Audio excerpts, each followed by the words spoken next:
Um, okay. And it's being recorded. I better be careful what I say. Yeah, no one wants to be mediocre. No one wants to be average. No one wants to be just like middle of the road, you know, like we all want to do something amazing. We want to have an amazing life. We want to have an amazing story to tell, and we want to have something amazing that we want to offer to Srila Prabhupada. Maybe at the end of life, when Srila Prabhupada comes to us, then asks us, what did you do with your time here in this world? So yeah, overcoming mediocrity is something we all battle with.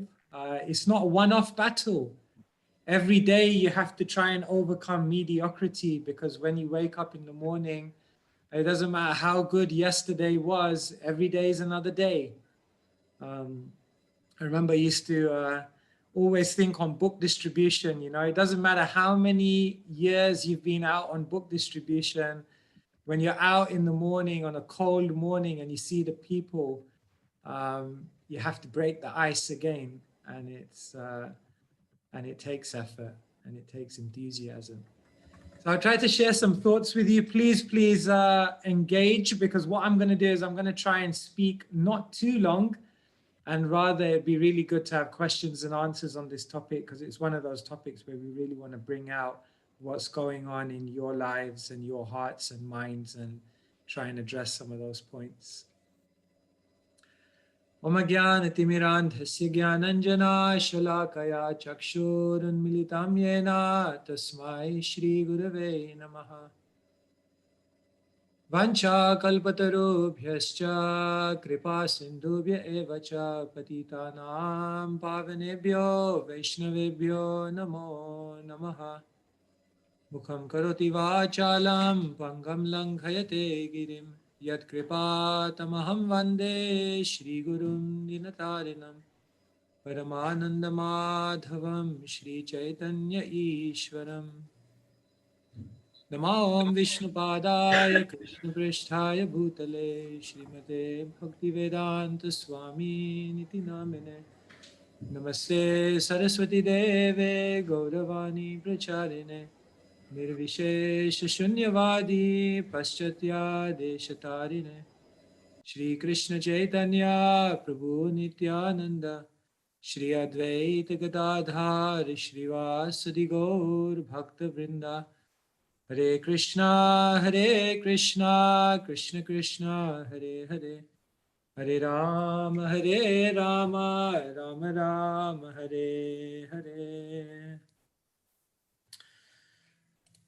Perhaps one of the biggest challenges in life as you grow up is trying to avoid becoming cynical. Maybe someone can just give me the sharing rights, Ravi, if possible, because I just share a PowerPoint. It's so easy as you get older to become cynical. When you're young, you're idealistic. Sometimes when you grow up, you become a bit more realistic. And the danger is, as you go on in years, sometimes you can become cynical. When we first joined the movement, then we thought everyone was a pure devotee, isn't it? Like everyone, from the sannyasi to the devotee leading kirtan to the person washing pots to anyone who had a dhoti and tilak on, we thought, wow, pure devotees, a movement of pure devotees. Later on, we got to know many of the devotees and we thought, okay, maybe not everyone. Maybe everyone's not necessarily a pure devotee, but there are some pure devotees out there. Later on, we might have observed more in the movement and become more streetwise, and we think, you know what? I don't think there's any pure devotees, but at least I'm a pure devotee. Like, I know my heart, I'm sincere. And later on, we think no one's a pure devotee, not even me. No one's a pure devotee. Does pure devotion exist? Does purity really manifest in this world, or is it just something we read about in the scriptures? So it's very easy in life to become cynical. Yet Srila Prabhupada came here to make pure devotees. unattainable or distant as purity, pure devotion may seem, this was the mission of Srila Prabhupada. Someone once came to Prabhupada and said, Prabhupada, I think you're the 13th Mahajan. Prabhupada said, very good, you should become the 14th Mahajan. And that really was Prabhupada's mood, that everyone should become a pure devotee. Prabhupada said, my movement will be successful if even one person becomes a pure devotee. And today we'll talk about moving towards purity and overcoming mediocrity. And I just got some short slides that I'll share with you. And just to kind of take us on a bit of a journey. Spiritual mediocrity. In our life, we go through so many emotions. You can see here many different faces. They say sometimes a picture tells 1,000 words. And so in our spiritual life, we experience many, many different things. We sometimes experience frustration. We sometimes feel very hopeful. Sometimes we're intrigued. Sometimes we feel trapped. Sometimes we feel bored. Sometimes we feel very let down. We go through so many different emotions, stages, states in our spiritual journey. If I was to ask all of you to give us one word which sums up where you are spiritually right now, not just today, but generally in your spiritual life. Anyone like to write on the chat? It would be nice to just see what kind of, what you're going through in spiritual life now. How would you describe your spiritual life in one word if you had to at the moment? What would sum it up at the beginning of 2021? Give us some answers. Srivatsa says stuck, stuck in the mud. Sophia says new beginnings. Ratish, okay. Abhishek feels hopeful. Yes, you can't survive without hope. Jessica's doing very good. Kishan's doing average. Shruti and Kapi, I don't know if that's both of you or one of you, but you feel complacent. Ram Govind, hopeful but average. Vishali's learning. Mukunda feels like he's on a plateau. Sham, volatile and stagnant. Yeah, so you all are very, I'm sure you're very humble, and I'm sure you're very open to the topic today. Spiritual mediocrity, yes. If we look at our lives, sometimes we do feel maybe I'm a bit mediocre. I don't know if any of you are familiar with the 10-80-10 rule. The 10-80-10 rule is very interesting. It can be used in many, many different contexts. 10-80-10 describes many, many phenomena that we see in life. But one thing that 10-80-10 represents in the world is sometimes the composition of any group of people. So for example, if you're in a company, then the 10-80-10 rule stands. And what's that? In any given organization or company, 10 people really believe in what the company stands for. They're willing to work night and day, tooth and nail to fulfill the goals of their company. They live it, they breathe it, they believe in it. The other 10% on the other side are basically completely disengaged. They're just looking for the next place to go. They're like on the edge. They want to leave. They're disillusioned. They've become completely disconnected. But the 80 in the middle are the ones who are not really disillusioned, and they're not really that inspired about the company either. They're just kind of there because they get money and it fulfills their needs, and is comfortable, and life is okay, and you know, I'm getting by. It may not be amazing, but it's okay. And that makes up the majority of a company. if you look at sometimes a community is like this as well. 10% are really like they believe in the community. They're ready to do anything for the community. 10 are about to leave the community because they want to find another bunch of people to hang out with. And 80% of people in the community are just okay with it. They're like, yeah, these people are all right. They're not like that amazing, but I don't have any problem. And by being in this community, I get lots of benefits, so I'll just hang around and be in the community. 10-80-10 also stands for a spiritual organization or spiritual practitioners. In the Krishna consciousness movement, I've not done a survey, I have to admit, but I hazard a guess that it still stands in a spiritual community, the 10-80-10 rule. And what is the 10-80-10 rule in the Krishna consciousness movement? There are 10% who are feeling connection. There are 10% who are embracing purity. There are the 10% of the movement that are feeling, experiencing, and tasting the fruits of real, genuine Krishna consciousness. That 10% is the 10% which is connected to Krishna. And that 10% represents, I think if we were to use a word, purity, which then gives ecstasy. There are another 10% of the movement who are on the edge. They've become disillusioned with Krishna consciousness, maybe disillusioned with the practice, disillusioned with the devotees, disillusioned with their experiences of what they've gone through. And actually that 10% is just waiting to leave the movement. There are devotees like that who are in that percentile, who are emergency and who are about to leave their spiritual practice.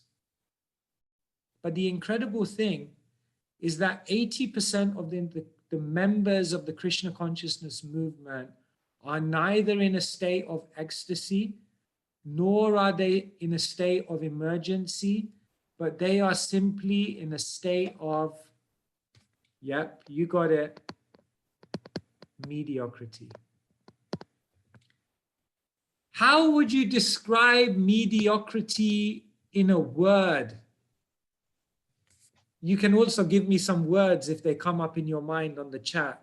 Some of the words for me that characterize mediocrity is casual spiritual practice, ritualistic spiritual practice, complacent spiritual practice, mechanical spiritual practice, boredom in their spiritual journey. Please do let me know if you have any more words, which, yes, Ravi, thank you. Apathy, kind of, yeah, not really like concerned in any deep way. These are some of the words. Religious, maybe, just kind of going through the motions. Cultural, simply practicing out of culture or tradition, but not really feeling inspired. Some of the words you've used here, stagnant, plateau. These are some of the words that could be used to describe someone who is mediocre, who is suffering from mediocrity in their spiritual life. Here's an interesting verse from the 11th canto of the Bhagavatam, and this verse is also repeated in the Mahabharata in a very similar way.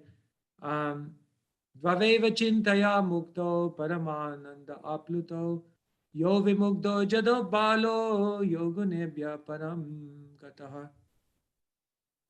In this amazing verse of the Bhagavatam, it's mentioned that there's only two types of people who are free from anxiety and merged in great happiness. One who is a retarded, childish fool, and one who has completely approached and surrendered to the Supreme Lord and who is beyond the three modes of nature. In other words, the happy people are the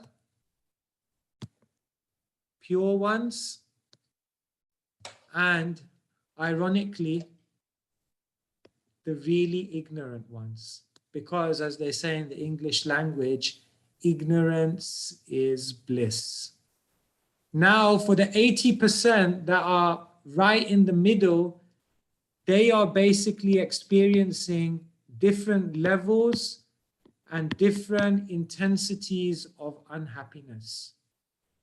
Neither have they found spiritual happiness, neither they can pursue material happiness, and therefore they live in a suspended state, struggling with mediocrity and not really feeling satisfied in any real stage of life, in any real state that they're in. So then the question remains for us to ask ourselves, where am I on this continuum? Am I part of the 10, the 80, or the 10? There's a good chance that most of us are part of the 80. So then the next question you have to ask yourself is, where on the 80 am I? Am I closer to emergency or am I closer to purity? Where would you place yourself? And let me tell you, an even more important question than that is not only where you are on this continuum, but the more important question is what direction are you going in? In which direction is your trajectory of spiritual life going? So if someone says, I'm here, but I'm going this way, brilliant. Someone may say, I'm here, but I'm going this way. That's a problem. The question really remains for us is not simply to place ourselves, but to ask ourselves, what's the trajectory of the direction in which I'm going?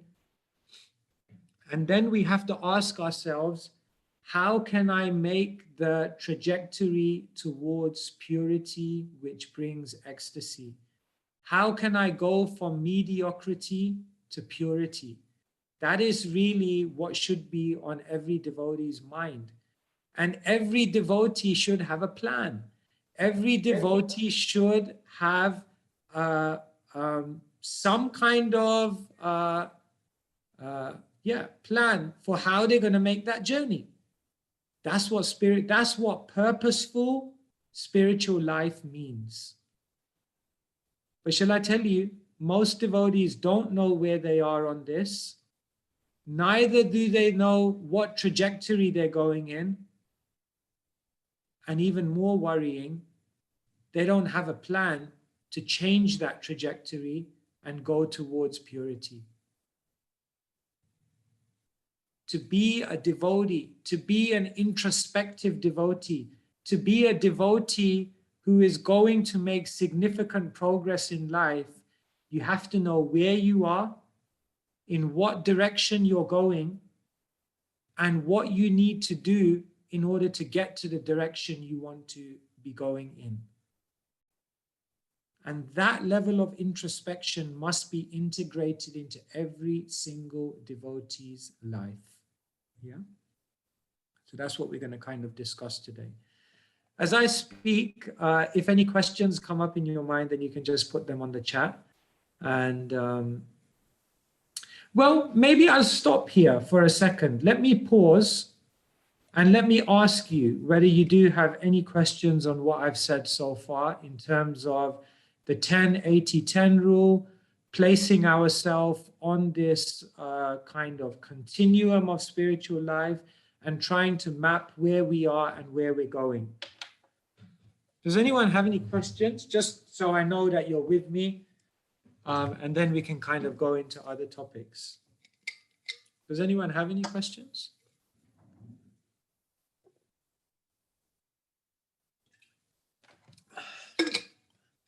No? Okay, everyone's good?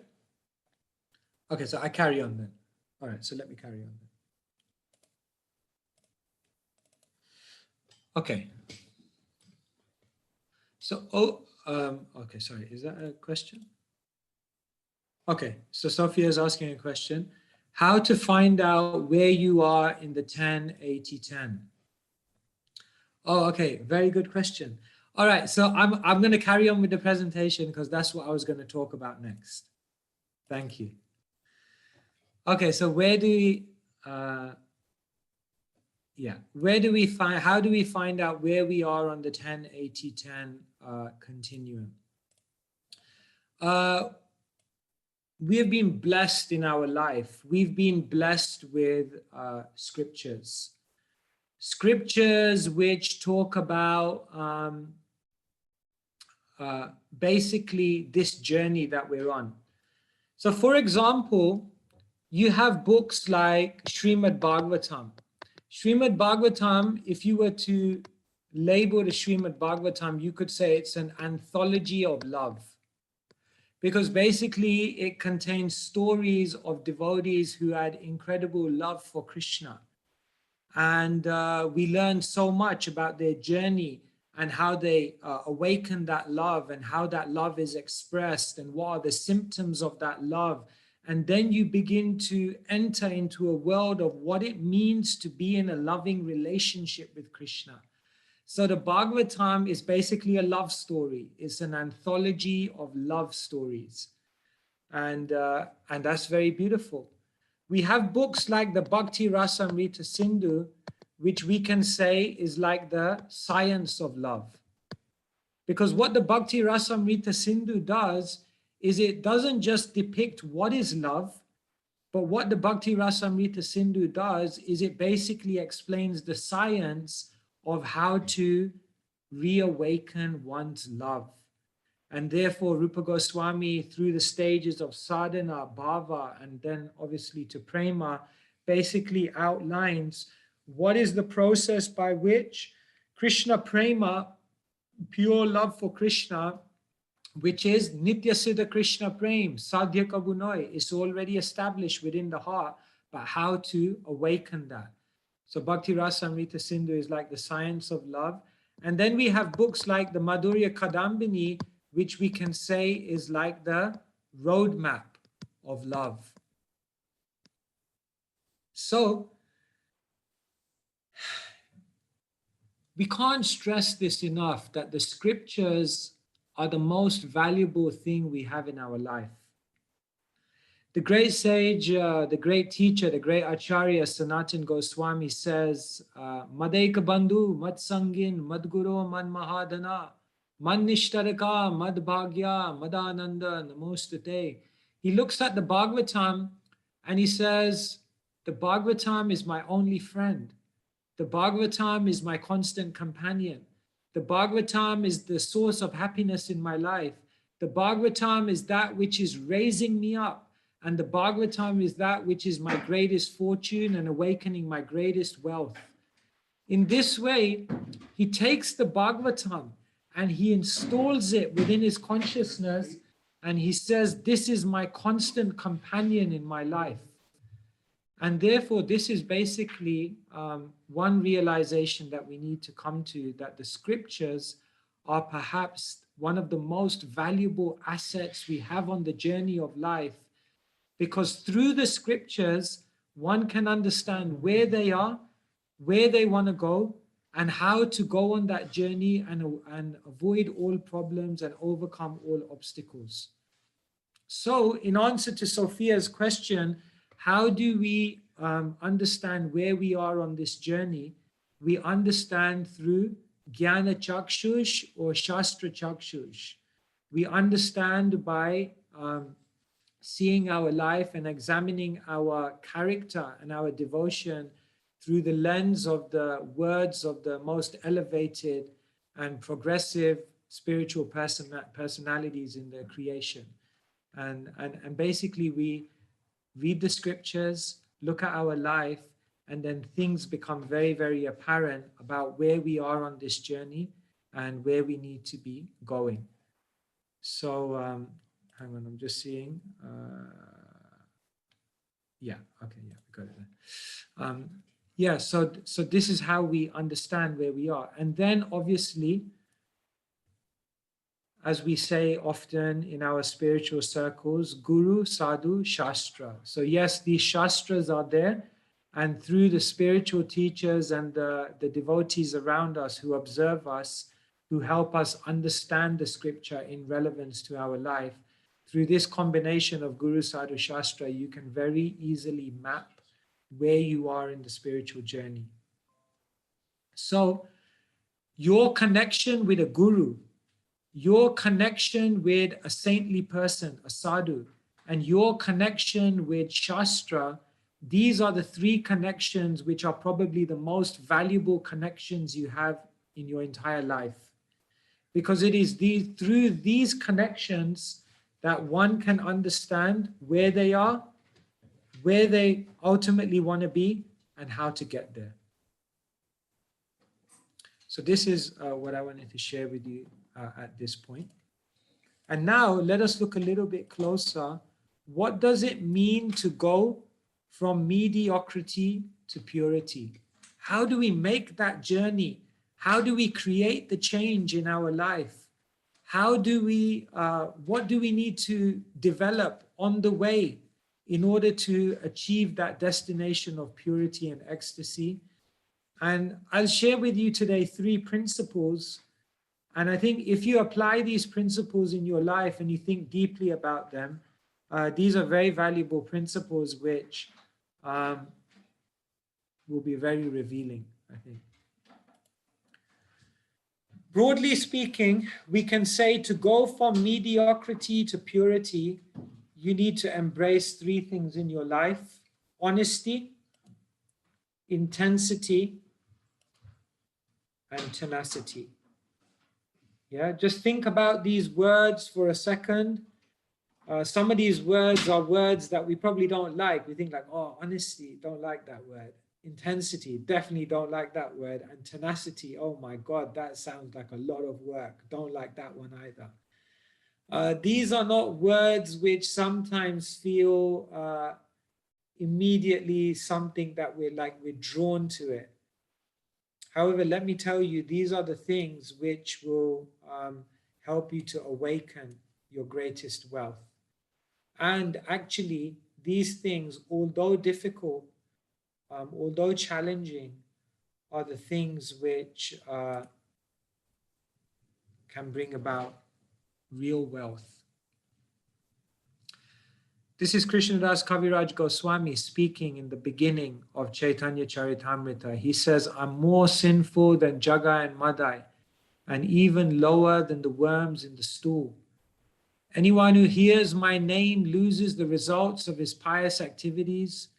Anyone who utters my name becomes sinful. In this first bit of the verse, he is basically talking about how fallen he is. His extreme description of his fallen state is something that we can't even relate to, because if we began thinking in this way, we'd think we'd become completely depressed. We'd become completely dejected. We'd become completely crestfallen and think there's nothing, like, why is not this life isn't even worth living.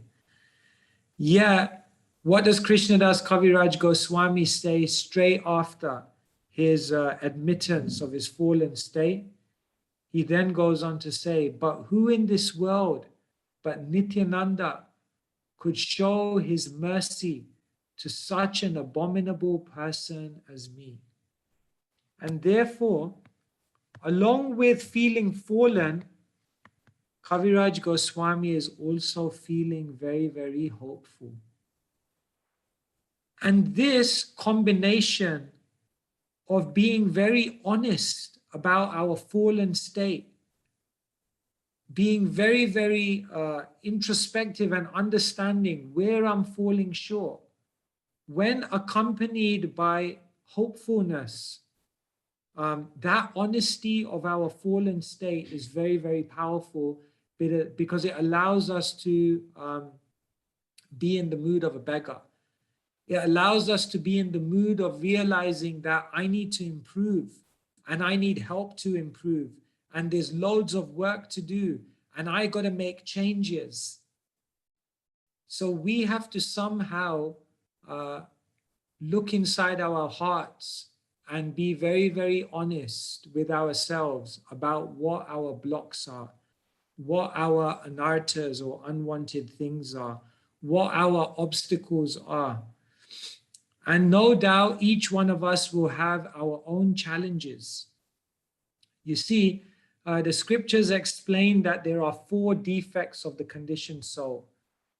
One of the defects is that we have imperfect senses, right? Another defect of the conditioned soul is that we are subject to illusion.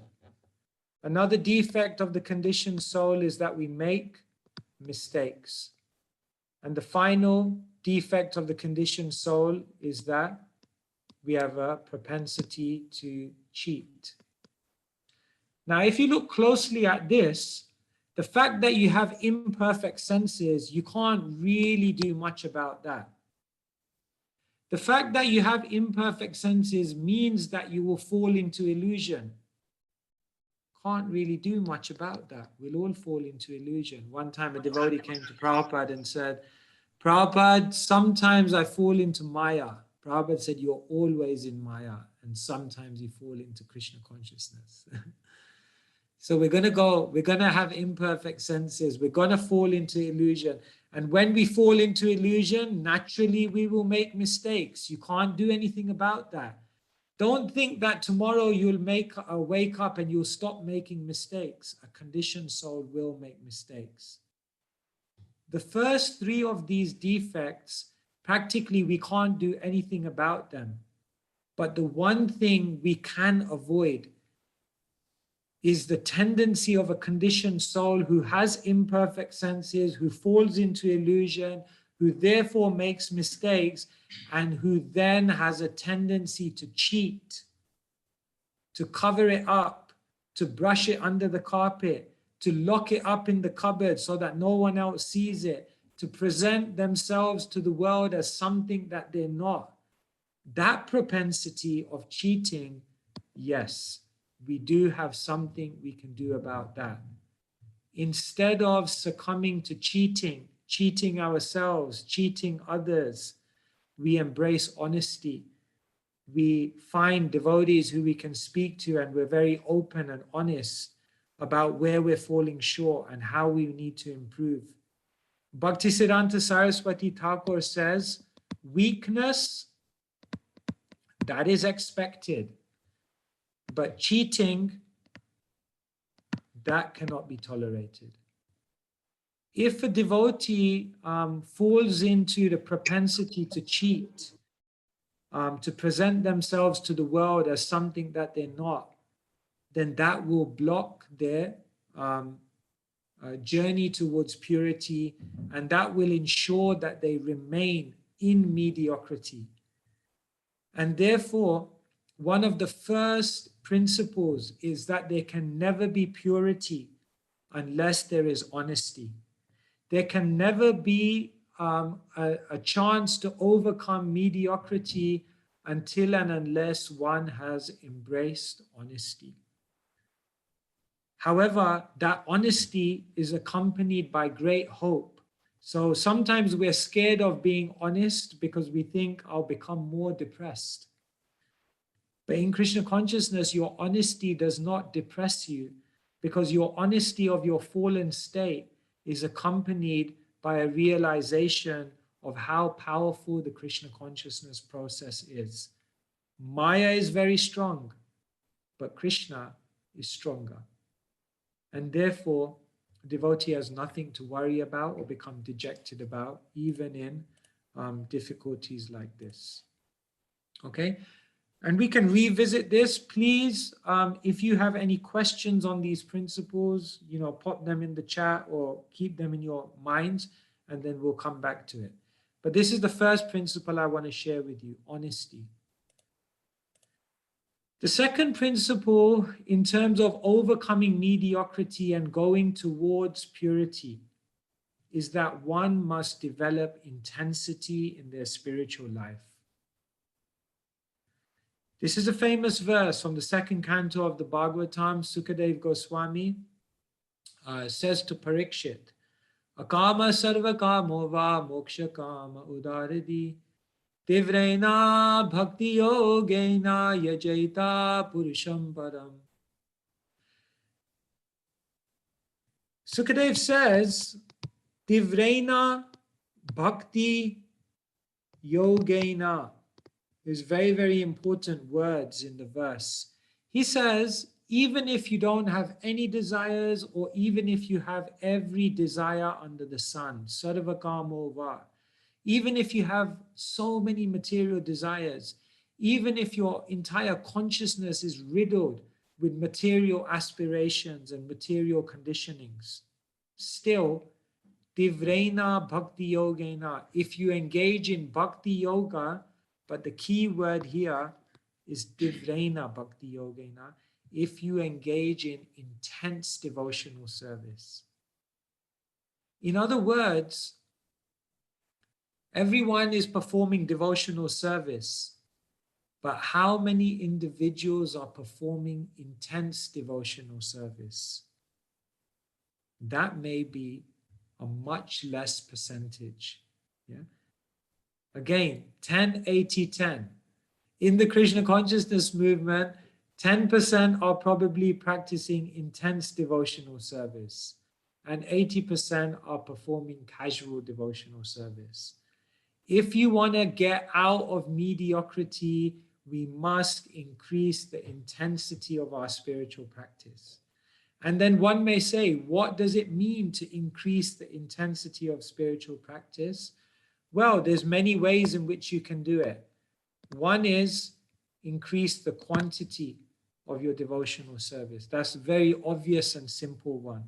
Once Prabhupada came out of a plane, and as he walked down the stairs, everyone hit the deck, like everyone bowed down to him. So the servant was next to Prabhupada and said, Prabhupada, it's amazing. As soon as you walked out, everyone bowed down to you. And Prabhupada looked at him and he said, they're all bowing down to me because I've conquered lust. And the devotee was like, wow, that's the power of a pure devotee. That's the power of purity, that it awakens such a faith in people. And then later on, Prabhupada looked at the devotee and he said, actually, it's not that I don't have lust. It's that I have no time for lust.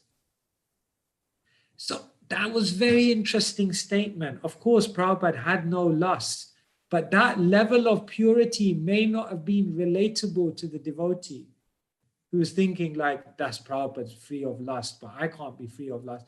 But Prabhupada then said, actually, I have no time for lust.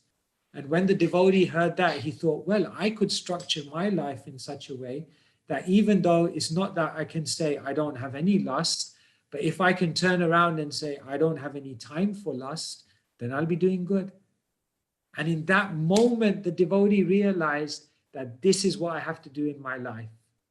I have to increase the quantity of devotional service in my life so that there are no gaps for Maya to take over. It's a simple thing, but we tend to leave so many gaps. And as we leave gaps, I think someone on the chat put, they feel volatile. Yes, we feel volatile because there is space in our life, and we know that that space could be hijacked by Maya, and that at any time we could be overcome in that way. So if you want to increase the intensity of your devotional service, the easiest and most simple thing is increase the quantity of devotional service. But someone may come to the point where they say, I don't have any more time in my life. I can't fit anything more in. That means I can't increase my intensity. Yes, you can. Even if you can't increase your quantity, you can increase your quality. Sorry, my handwriting is not so good. Can you increase the quality, the absorption, the attention, the detail, the concentration, and the deep thought that goes into the offering that you're making to Krishna? There are many ways in which you can increase quality without necessarily needing more time or more space in your life. For example, you may chant a certain number of rounds. Say you chant 16 rounds, and you may say, I have no time to chant extra rounds. But one thing you can then do to increase your intensity is you can say, but I'm going to chant all my 16 rounds in the morning before 7 o'clock. Now, that doesn't take you any extra time in the day. But by doing that, you increase the quality of your spiritual practice. So if you look ingeniously at your spiritual life, you can increase the intensity of your devotional service by increasing the quality, which doesn't necessarily involve you needing any extra time whatsoever. It just requires your own concentration and determination to do it. And in that way, you can increase the intensity. Here's another way to increase your intensity: difficulty. I'm giving you words, probably don't like any of these words. These are important words. Sometimes you can increase the intensity of your devotional service by accepting more difficulties, by accepting services which require you to make a sacrifice, which require you to go to a deeper level of selflessness, which require you to create and cry out independence on Krishna, which require you to completely come off any selfish consideration. That is also another way to increase your intensity of devotional service, because when we take on difficulties in spiritual life, in the service of Krishna, in the service of the mission of Srila Prabhupada, then we are beginning to rise to a greater and greater level of selflessness. And it is in that selflessness that we burn up our material desires, which are based around selfishness. Here's another way to increase your intensity: responsibility. In your devotional service, if you begin taking responsibility for the spiritual journey of other individuals, then again, you increase your intensity, because that requires more sacrifice, that requires more prayer, that requires more selflessness. One expands their circle of concern. And in that way, the intensity of one's devotional service is increasing. So mediocrity creeps in because we're not increasing the quantity, we're not increasing the quality, we're not increasing the difficulty, and we're not increasing in responsibility. With every year of devotional life, these things should be increasing. And know for sure, if you don't increase these things, you will be stuck in that 80% of mediocrity to a greater or lesser extent. And remember, the Bhagavatam says there's only two types of happy people in this world. So somehow or other, we got to get out of that 80%, because we will feel a certain level of dissatisfaction. From the things that I'm saying, I'm sure you can appreciate that it's going to be uncomfortable to come out of mediocrity. It takes a lot of discipline. But once I was having a conversation with His Holiness Sachinanda Maharaj, and Maharaj said, I want to share something with you, as he always does in his infinite wisdom. And Maharaj said to me, the pain of discipline is uncomfortable, but the pain of regret is unbearable. It was a very powerful statement, I felt. Because We sometimes shy away from discipline because it's uncomfortable. But when we don't discipline ourselves, we fall short of our potential. And when we fall short of our potential, we feel regret. And the feeling of regret is much more uncomfortable than the pain of discipline. It's like, say, for example, tomorrow, if you want to wake up, right? You set your mind that I'll wake up at 4 o'clock in the morning. Then when your alarm goes off at 4 o'clock, it's uncomfortable. And say, for example, you sleep in and you end up waking up at 10 o'clock in the morning. When you wake up at 10 o'clock, you feel so bad. You feel so terrible. And the most amazing thing is that feeling of what you feel like at 10 o'clock is much more uncomfortable than the feeling of what you felt like at 4 o'clock when you were faced with the decision of waking up. So if you had just managed to bite the bullet and wake up, you would have saved yourself from the feeling at 10 o'clock, which was much worse. So although these words sound difficult, sound intimidating, sound like things we shy away from, we should start looking at them in a different way, that these are the things which are going to get me out of my own mediocrity. The final thing I'll share with you on this topic of moving from mediocrity to purity is that it's going to take tenacity. It's going to take determination. We are going to slip up. We're going to fall. We're not going to be living up to the ideals at every single moment, but we have to carry on. Yeah, this is a very, very famous verse from the 11th canto of the Bhagavatam.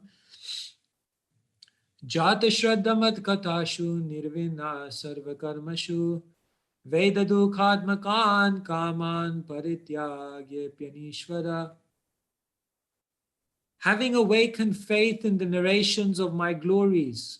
All of us have done that to some extent. So that first bit, yeah, that sounds like us. We've awakened some faith in Krishna. Disgusted with all material activities. Yeah, we look at material activities and we think, why would you get involved in all of that? Knowing that all sense gratification leads to misery. Yeah, we know that whenever we engage in sense gratification, we become miserable, but still being unable to renounce all sense enjoyment.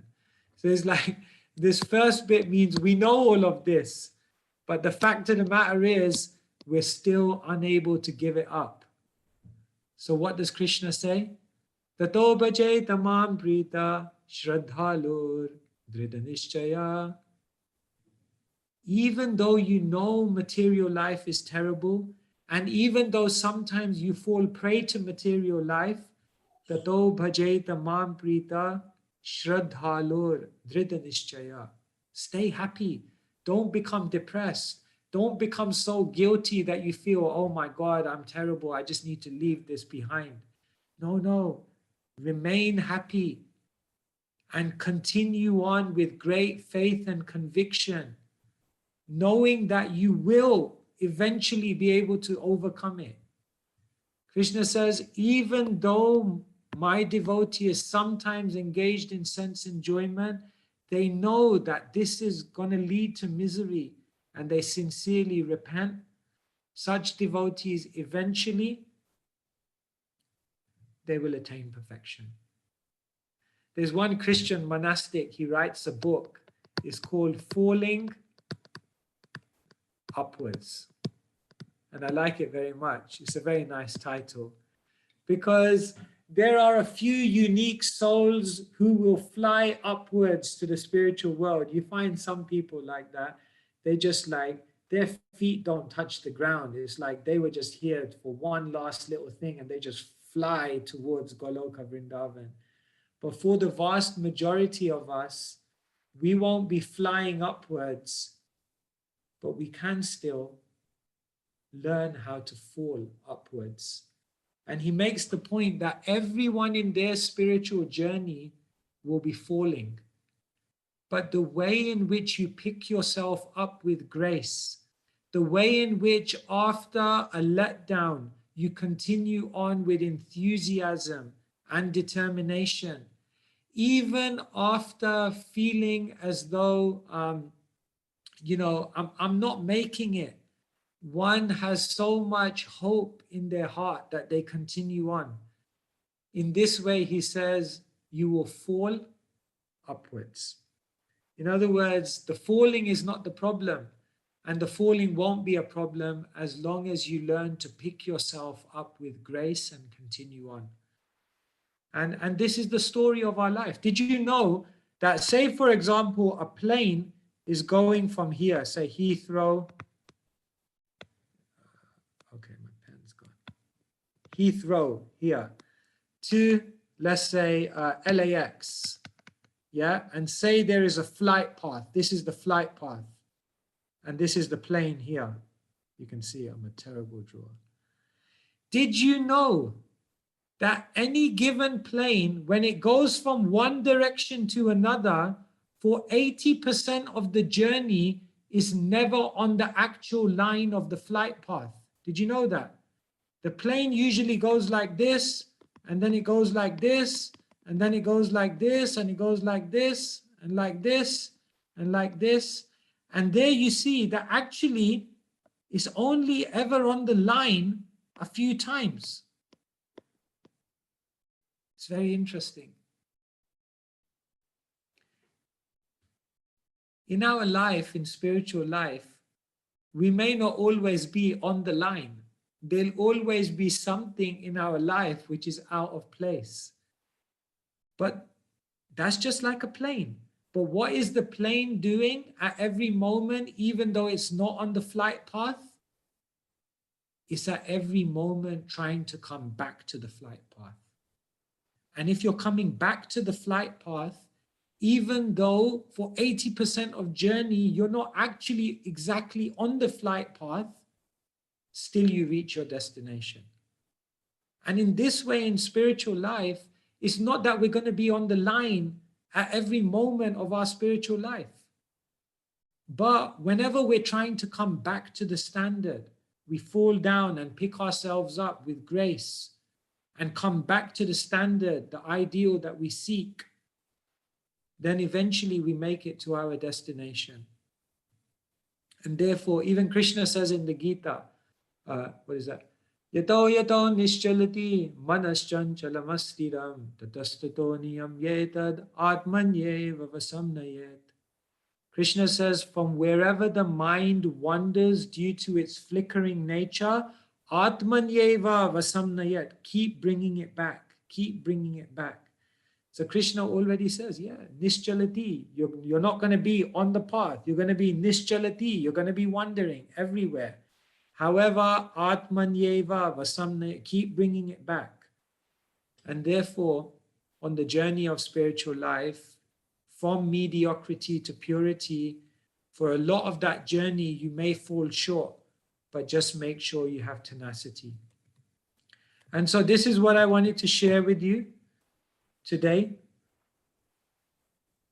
80% of us are here, mediocrity. 10% are experiencing real spiritual connection. We want to make the journey to go from here to here.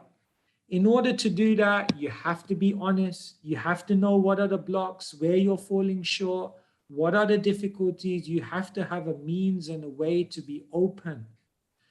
Weakness is expected. Weakness is human. But cheating ourselves, cheating others, cheating Krishna, that won't help us to get out of mediocrity. Not only that, we have to increase the intensity of our devotional service. What you did 1 year ago, 2 years ago, 3 years ago, it's not enough. You need to do more. You need to keep increasing the intensity. Just like, what is that? Muhammad Ali, is it Muhammad Ali or Mike Tyson? They used to say, I only start counting the push-ups when it begins to hurt. In other words, you can't say, well, I did 20 push-ups last year, So I'm continuing on with 20. I'm not going back. No, but the 20 you do now is going to have less effect than the 20 that you did last year, because now you should be increasing the intensity. You have more capacity. So now you'll have to do 30 push-ups to get the result of what 20 push-ups you were doing last year. That's the reality of how life works. And tenacity. Remember, you will fall on that journey. There will be days when you are not living up to where you want to be. But keep going. Tato bhajaita, mamprita, shraddhalur, dhrida nishchaya. Continue, remain happy and continue, carry on your spiritual practice with conviction and faith. And in this way, you can easily make the journey, and then we can all be situated here on the platform of purity, because yes, that was Srila Prabhupada's plan. Srila Prabhupada's plan was to make pure devotees, and everyone can be a pure devotee, but it will take some effort. So, okay, these are some thoughts I wanted to share with you. I don't know, Ravi, if there are some private questions which anyone has sent to you, or if there is, or if anyone wants to unmute, or if anyone wants to put a question on the chat, we can also look at that. Or maybe you don't have a question, but maybe you have some comment or reflection. That's also fine. So yeah, I'll kind of hand over and see if there's anything from your side. Sure. Yeah. First of all, thank you so much, Prabhuji, for that talk. It was very, valuable to get your insights and encouragement about, first of all, how to assess where we're at in our spiritual lives, and then specifically how we can go from mediocrity to purity, based off the 3 principles you mentioned: honesty, intensity, and tenacity. So yeah, very relevant talk. Thank you.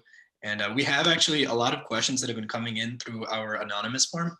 But before we get to those questions, if people would like to ask questions by unmuting yourself, or if you want to post in the chat, maybe we can address those first, and then Avik and Ritesh can go to the question form.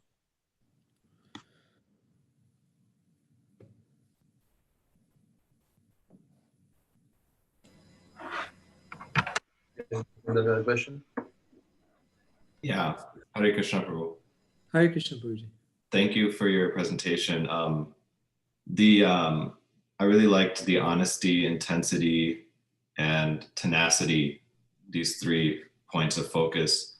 And I was just kind of thinking that I feel like in order to be able to increase one's honesty or intensity or tenacity in relation to Krishna consciousness, there needs to be a base level of faith. Because if the faith is weak, then I may not necessarily feel like increasing my intensity or tenacity for something that I don't believe in. Mm-hmm. So do you have any tips on how to increase that base level of faith that will allow us to, increase the rest of these? Yeah, thank you. Really good question. Thank you, Prabhuji. I just share my screen with you. We can say basically there are different building blocks of faith. If we look at faith, then faith really we can say is in the beginning stages of life built upon 2 things: philosophy and people.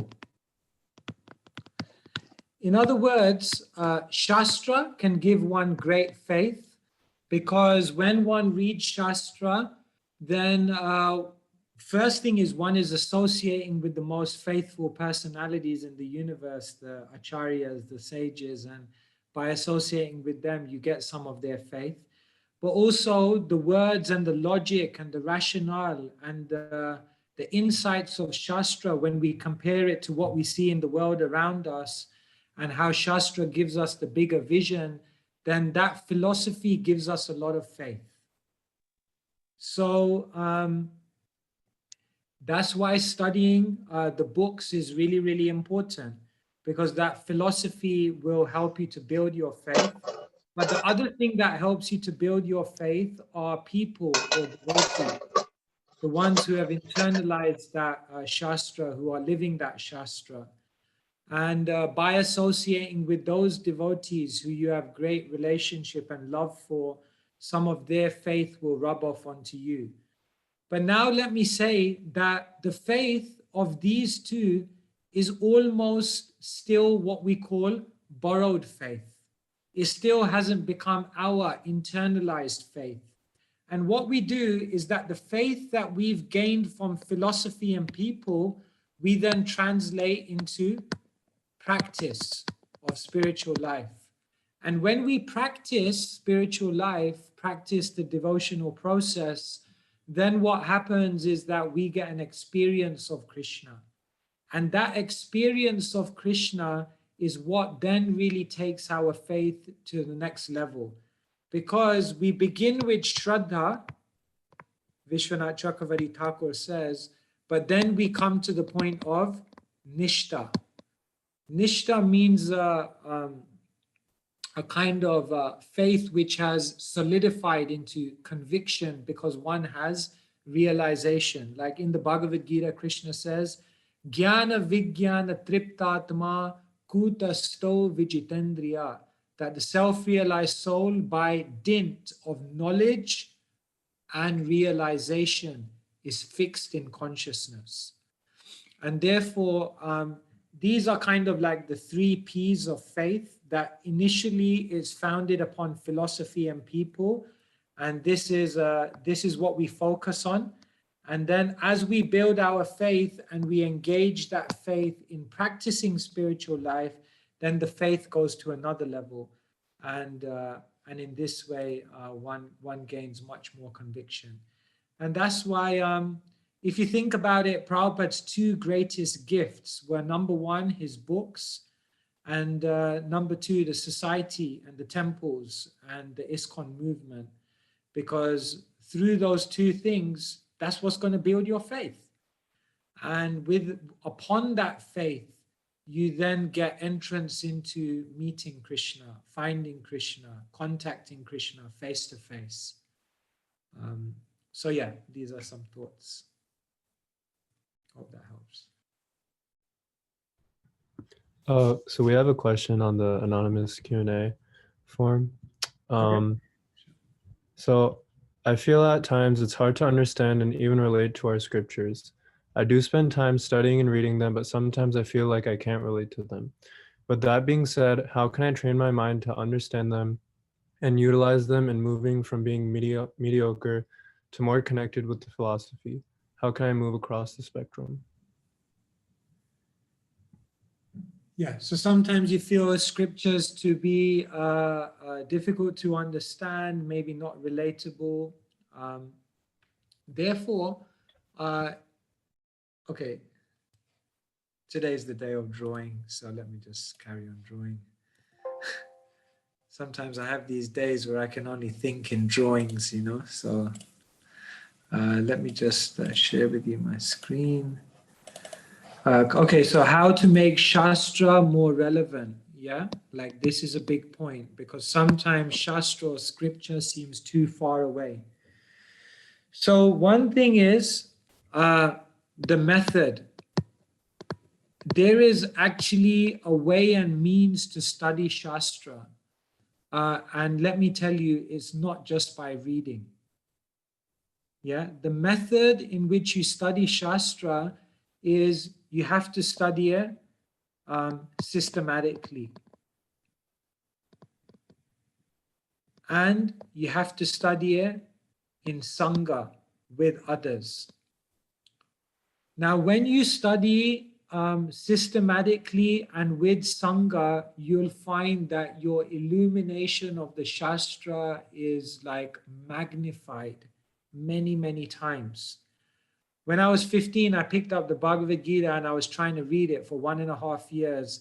And I came to one class at the Manor, and in 1 hour, I felt like I learned more than I did in 1.5 years of reading by myself.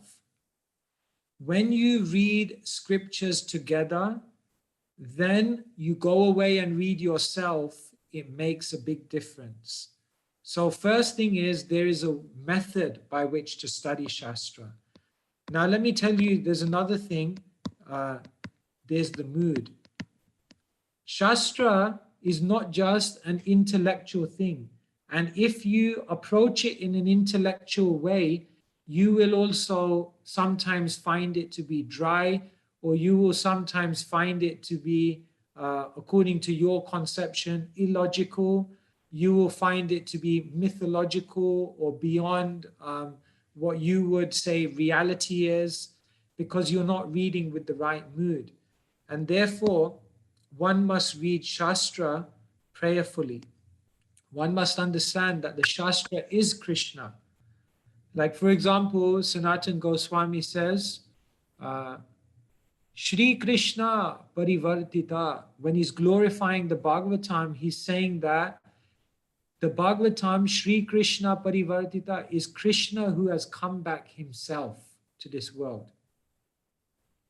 So it's kind of like an you may feel it to be an esoteric point, but the Bhagavatam is a person, is Krishna. And therefore, you can't enter into the mysteries of Bhagavatam if you don't have the mood of entering into it in a prayerful mood. It's not just an intellectual or scholastic exercise. And then, so these are the two main first things I would say, is the way you study Shastra and the mood with which you study Shastra. And then what I would say is just patience. Because scriptures are like a person. And a person and a relationship with them is revealed over time. If you don't spend time with the Shastra, then your relationship with Shastra will remain very, very superficial. Try to think about your interaction with Shastra or scriptures not as a one-off experience, but as a relationship that you are cultivating over time. You see? Otherwise, someone just says, oh, I read the Bhagavatam and I didn't connect with it. But it's like saying that I just met someone for the first time and I spent 5 minutes with them. I didn't really get along with them, so just ditch that then. No, it's a relationship. You have to invest in it, and over time, it gets deeper and deeper and deeper. So try to see Shastra and your connection with it as an ongoing relationship. That's very, very important. I think Jessica had a question. Yes, very Hare Krishna Prabhu. Very nice seeing you again, and amazing chapter. We're always on book leadership calls together. I definitely love how you said fill in the gaps, and Sankirtan in general, Vaishashi Prabhu, every time he comes to Toronto, he has this technique of always filling in the gaps, even when he's leaving one house and going to another house to knock on the door. He's filling the whole environment with Krishna consciousness. So I really loved how you said that, and especially during this time, during this pandemic, we definitely have to be filling in the gaps. So one of my questions is for you, what type of techniques or ways do you personally fill in the gaps, and what has been working for you? Thank you.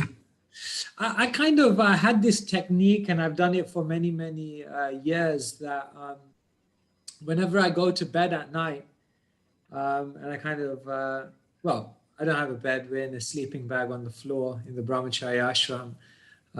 But whenever I get into my sleeping bag, then I kind of lie down and I just rewind to the beginning of the day. And I do this every single night. And I rewind to the beginning of the day and I'm like, okay, I got up at 3:45. Then what did I do? And I go literally 15 minutes, half an hour by half an hour through my whole day. And I kind of just assess, how did I use my day? Was it effective? Were there any gaps? what, you know, where were the opportunities for greater absorption. And well, many days before I get through the whole day, I've already fell asleep by that time, which means generally it's a good day if that happened. But I just do that as a reflection. And it's interesting, one of the symptoms of bhava that Rupa Goswami outlines is avyartha kalatvam. It says like, one in the state of bhava never wastes a moment. And I think there's just so many things you can do in Krishna consciousness to just make like every second count. Yeah, it's like you can always have a book open in a room so that when you have a spare moment, you glance at it. You can have a kirtan going on. You can you just kind of you know, like what I do every single morning. I don't know if you can see it here. Like, yeah, for example, I don't know if you can see this, but or maybe this is a better example.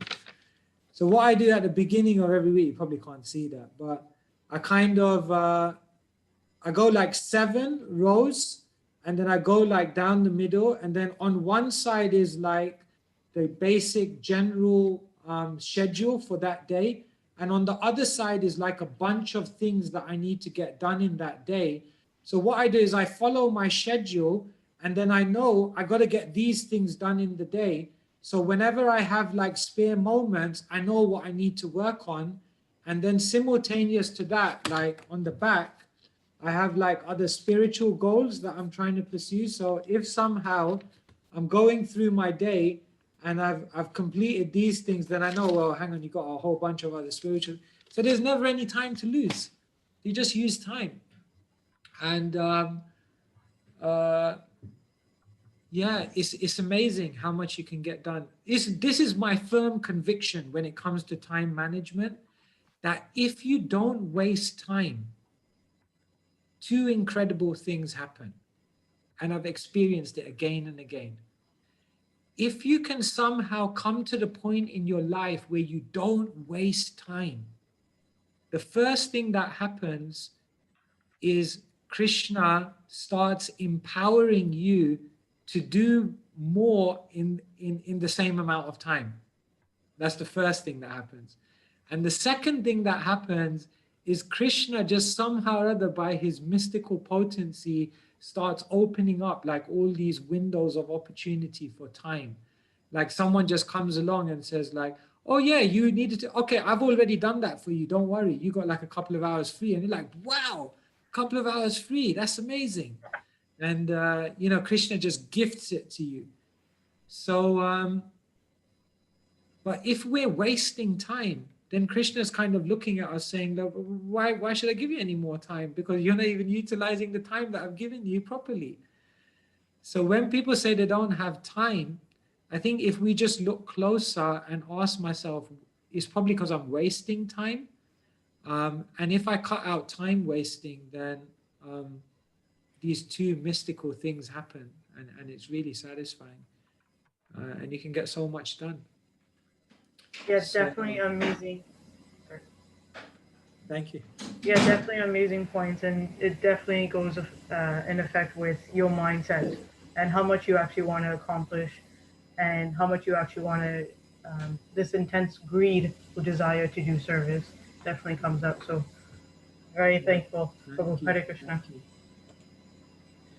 Yeah, maybe like I raised this point. I'll just share the verse with you, and perhaps all of you in your own time can look at this, because I talked about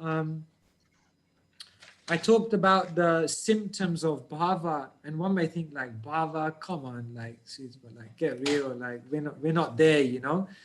But here they are. Here are the symptoms of bhava. Yeah, you can take the reference Madhya 23:18-19, and if you look, Srila Prabhupada, when he talked about these signs of bhava, he talked about them not just as a perfection of what someone in bhava experiences, but he also taught these 9 symptoms of bhava as something that a devotee can look at in their life and ask themselves, how much am I cultivating this?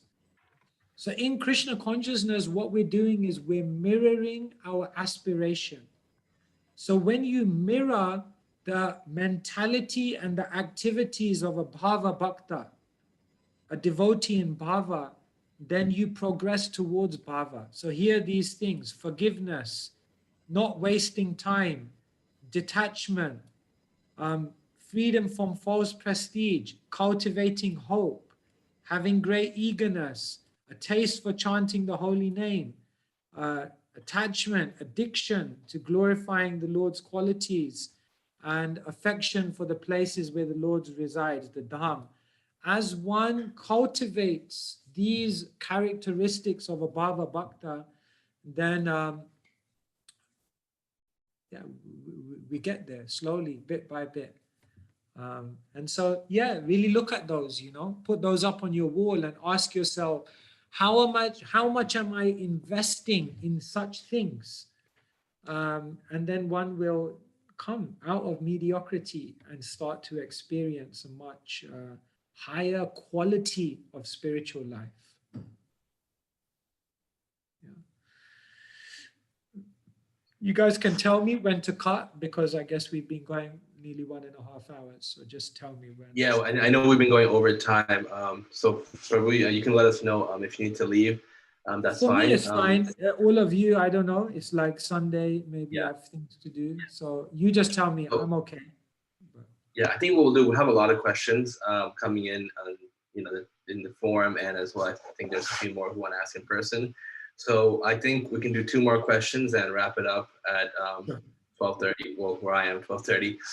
So we can do 1 more question from the forum, and then 1 more from, you know, someone in the call. Avik, you want to ask the one question from the forum, if there's any good ones you see? Yeah. So I've noticed that more dirt comes out for me the longer I've been practicing spiritual life seriously. I know it's said that the higher awareness from spiritual life brings out the negative stuff initially, but how do we know if it's because we're actually not making progress or doing other things wrong? What should we do?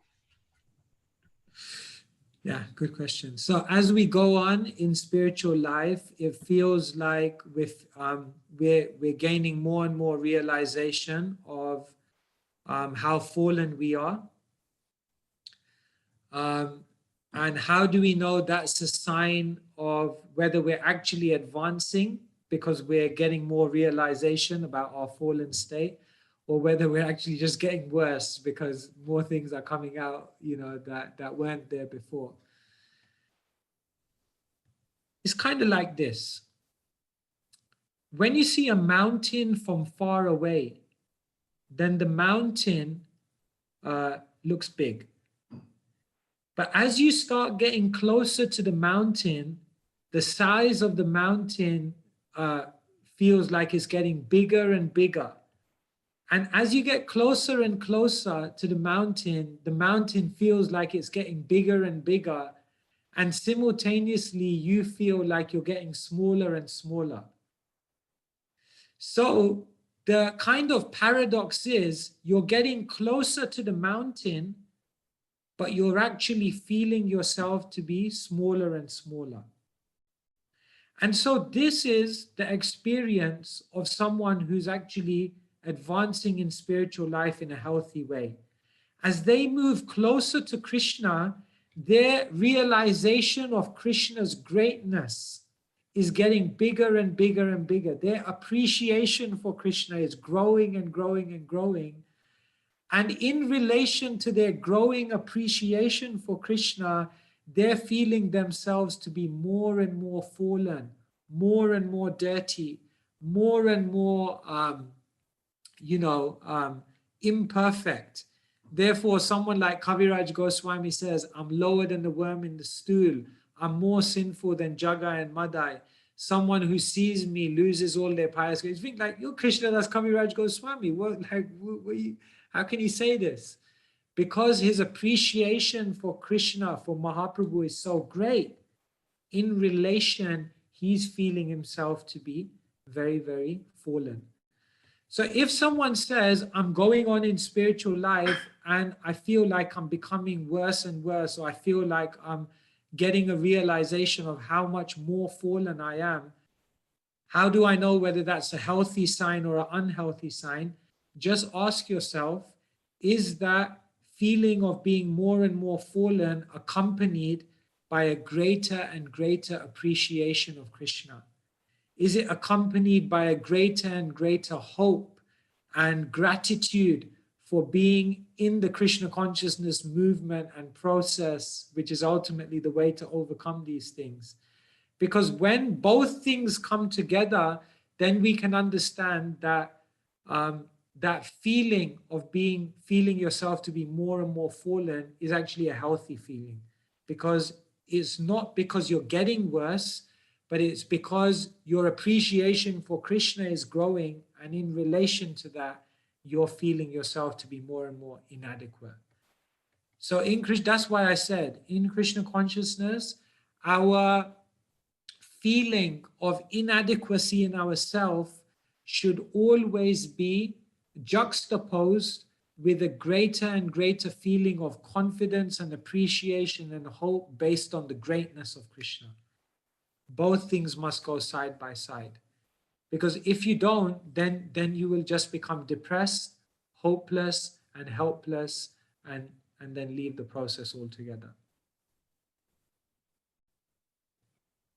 So those are some thoughts. I don't know if it answered exactly the question, but I hope those give you something to think about. Thank you, Prabhu. So we'll take, if someone has a question they want to ask and unmute here, we'll take one more question and then we'll wrap it up. So yeah, feel free to raise your hand or just go ahead and unmute it if anyone has a question, or put it in the chat.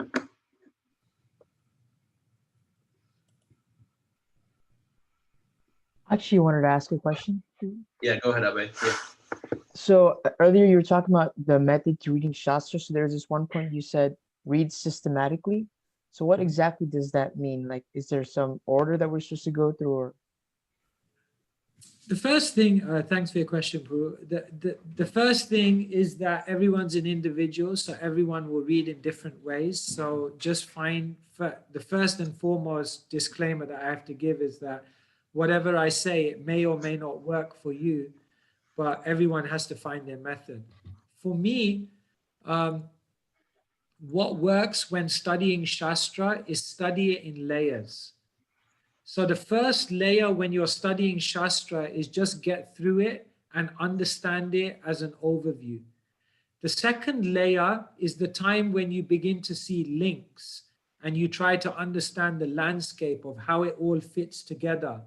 And then the third layer on top of that is when you go in deeply into different sections and then try to pick out your own wisdom, like your own gems of wisdom. So that's how I generally study Shastra. If you ask my opinion, I think that you only read a book when you're reading it, at least a spiritual book, you only really read it when you're reading it for the third or fourth time. Sorry if that sounds intimidating, because you probably look at all the books on your shelf and you're blinking at even one time through all of these will be difficult. But my strong conviction is that when you're reading something for the third or fourth time, then you can really begin to engage with it.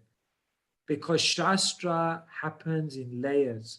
Shastra is a relationship. Shall I tell you one amazing quote from the Niti Shastra? It says, when you're chanting, you should have the mindset that I'm going to die tomorrow. But when you're studying Shastra, you should have the mindset that I'm going to live forever. Interesting point.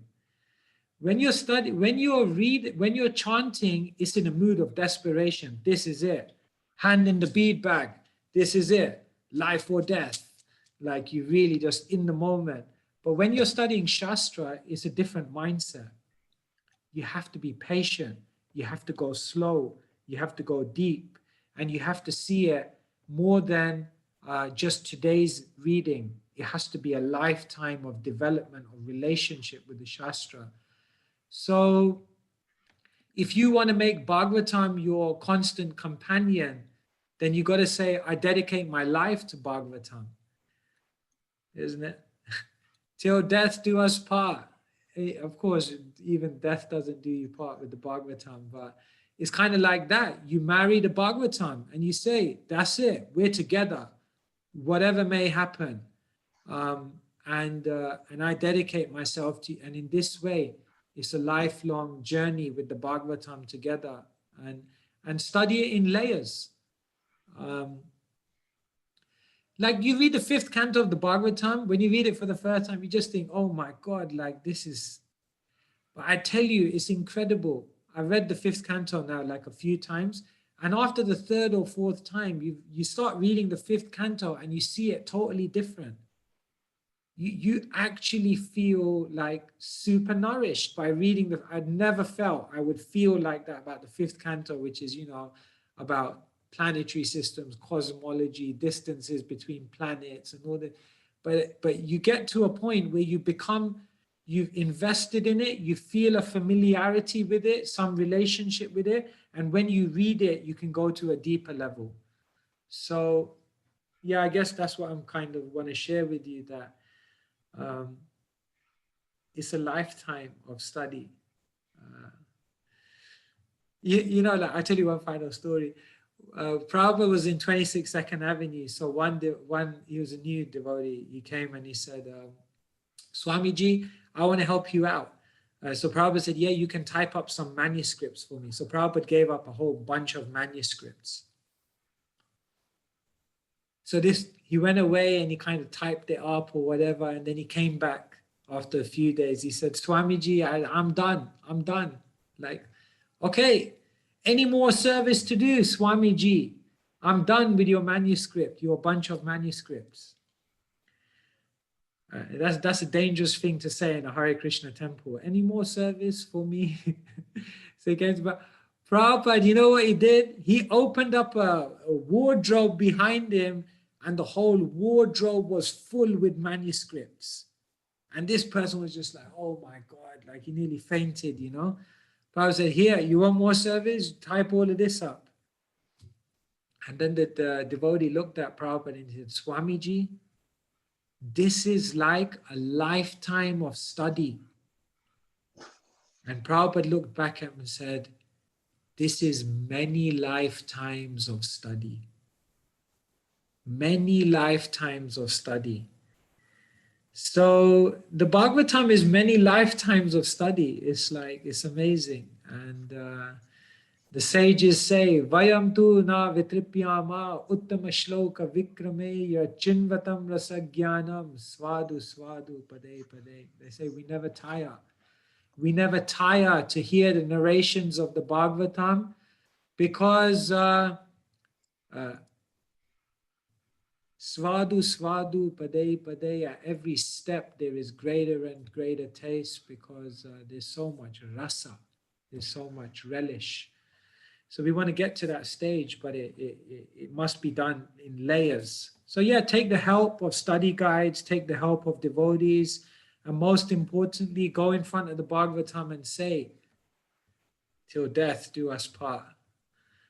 It's a lifetime together with the Bhagavatam, and walk on that journey, and amazing things will be revealed to you through Bhagavatam. Thank you so much for your attention, for your patience, for being here today. And hope all the devotees are well and healthy. And yeah, we hope we'll all be together again after this chaotic time in the world concludes. And yeah, wishing you all the best. Thank you very much. All glories to Prabhupada. Hare Krishna. Thank you so much. Yeah, that was incredible. I don't have anything else to say. I think, the way we wrapped it up was perfect. And I think, we all appreciate your insights and encouragement and positivity and your illustrations. That was really helpful too. One thing that I will mention, I kind of alluded to this earlier in the call, but Prabhuji actually has written like multiple books, multiple guides on the Shastra that could be helpful. I know that I've used a couple of them and they've been very helpful for me. So there's guides on the Gita, the Bhagavatam, the Chaitanya Charitamrita, and I think they're all actually available online. So maybe we can share the link after this call, And if you feel like you'd benefit from those books, they're available. So again, thank you so much, Prabhuji. Those. I just put the link on the, you can just go to tatva.co.uk and they're all available for free PDF download. And if you want a physical copy, if you go to, I think it's krishnashopping.com, you can get physical copies of all the books. They can ship it out to you. So yeah, we got all the books just reprinted. So, but otherwise the PDF is available for free. So that's also fine. Yeah. All right. So thank you so much, Prabhuji. And if anyone else wants to listen to more classes or lectures, they're available on SoundCloud. I know a couple of us have been using those too. So if you're interested, you can always check out Prabhuji's channel there as well. So with that, we'll wrap it up and hope to see you all soon. There you go.